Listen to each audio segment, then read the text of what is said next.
won't go in with an unchanged 11 for tomorrow? Probably not at this stage. I think we'll sit down and have a chat about it as a selection group after training. Got some guys are still finishing up training now, but yeah, it looks like a pretty similar wicket to what we expected it to be.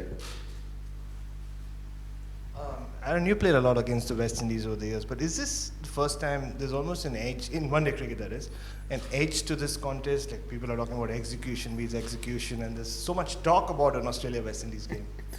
They're a very dangerous side, and I think that whichever team comes out and executes it from the start of the game, I think it's important that you start really well in whether you bat or bowl first. Them first 10 over periods are going to be really crucial, because we know how damaging the West Indies can be during that period. But also, equally, I think if we get off to a good start, then we can start to try and get into our work a bit. I think if we're tentative and if we're a bit standoffish and wait for things to happen, that's when they can dominate you from the start. So it's important that you turn up with the right attitude and the right intent in them first 10 overs, bat or ball. Aaron, you obviously, this pitch is so well known as the world record pitch, and it's all about the runs scored here. A, when you look at it today, does it look like it's so batter friendly? And B, do you have to change things at all as a captain or keep things in mind at all, I guess, knowing how run friendly it can be? It's probably a little bit drier than I expected it to be, the wicket. Obviously, I can't imagine they would have put a huge amount of water into it over the last couple of days with there being so much weather around. So, no, I'm not surprised how it looks, but I think you have to understand that in conditions like this, you're going to go for boundaries. So the key to bowling, I think, is to make sure that they're hitting your best ball. I think that if you're executing your best ball over and over and they're playing good shots in our percentages, then you have to wear that. We know how fast the outfields are here in England, and we know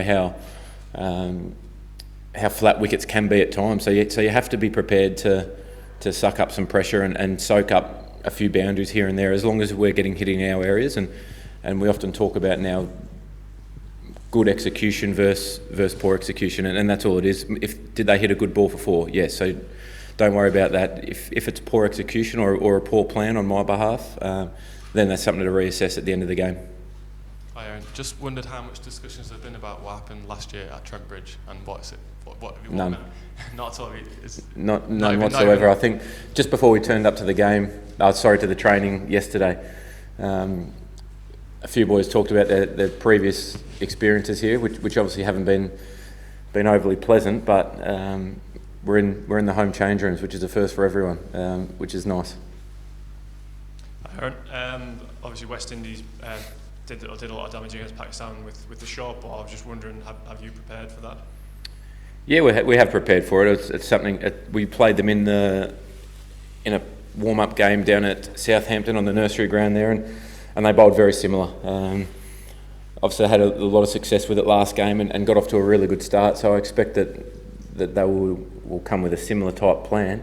But the follow-up from bouncers and short bowling is the key. I think at the end of the day, I think if you just stick to one plan, then teams get on top of you pretty quick, or they adjust quick enough. So I think it's important your follow-up deliveries, and that goes for us as well. If you do go with a short plan, keep them on the hook, keep them guessing with good bowling. I think if you over-attack and continue to go too short, or you continue to go too full, whatever it might be, it's about your follow-ups from them balls.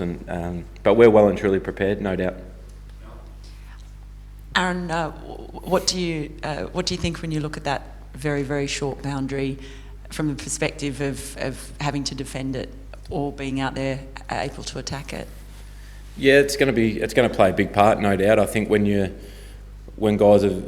have got left and right hand combinations, they've always got somebody able to target that boundary. So that's something that will be taken into account, no doubt, throughout the game. And as a bowling unit, it's about defending the big side.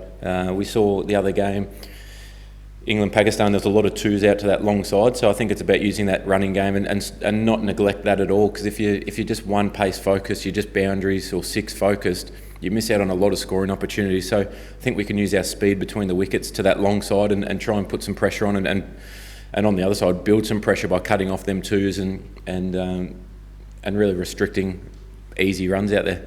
Just a quick follow-up, on your first time in the home dressing room, Yep. Anything different about it that you've noticed?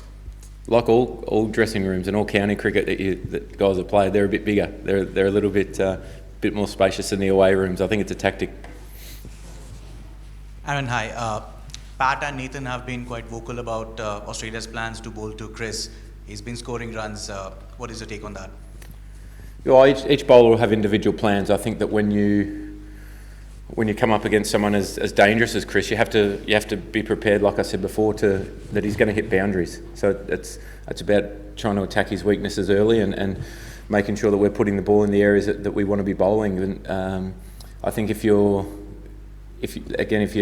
second guess yourself, if you're a bit tentative, if you're a bit nervous with the ball in hand, he'll get all over you. And once he's going, he's so hard to stop. So I think it's important that you come prepared to take the contest to him, because he definitely does that the other way. Aaron, just one away from the game, the ICC is sort of debating whether to introduce concussion subs. We obviously had that in the Shield and county cricket here. Do you think the time's come to have that in international cricket?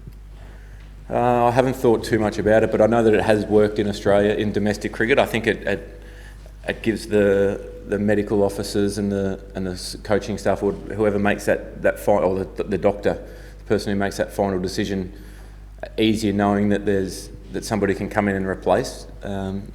The last thing you want is people getting hit, obviously, but if there is, but you also don't want the game to be determined by someone getting hit and then being out of the game. If that happens in the first over, that's a huge disadvantage. So potentially something to look at, no doubt. I think that in Australia, playing for Victoria, we've had a few instances where it's happened, 1 or 2 to Will Pukovski being hit by a bouncer, and someone else has come in, and we had a situation where Dan Christian came in as a batter, but we chose not to bowl him because Will obviously didn't bowl. So it was one of those things that we thought was fair and reasonable to not take advantage of the rule and bring an all-rounder in when that was the only option we had at the time. So if everyone plays ball, I think it's a good decision. It's all about the safety of the player, and at the end of the day, a game of cricket isn't as important as someone's health. Aaron, just on Chris Gayle, his record against Australia isn't great. I think he averages 26 in one-day cricket, never scored a century against Australia. Any reason why that might be, and if so, what do you take from that into tomorrow? Oh, I think the West Indies aren't a side that we tend to play year in, year out. Those stats would be over a really long period of time. So it's hard to put a definite reason why, because you might play 2 games here, and with some injuries that Chris has had, the last time that they played in Australia was a few years ago, and he played the first 2 and then didn't play the rest of the series. He had a back issue, so it's tough to put something right on it to say that this is the reason why. It comes down to some good planning, no doubt, but also 1 or 2 games here and there over a long period of time, it probably doesn't give you a full picture either.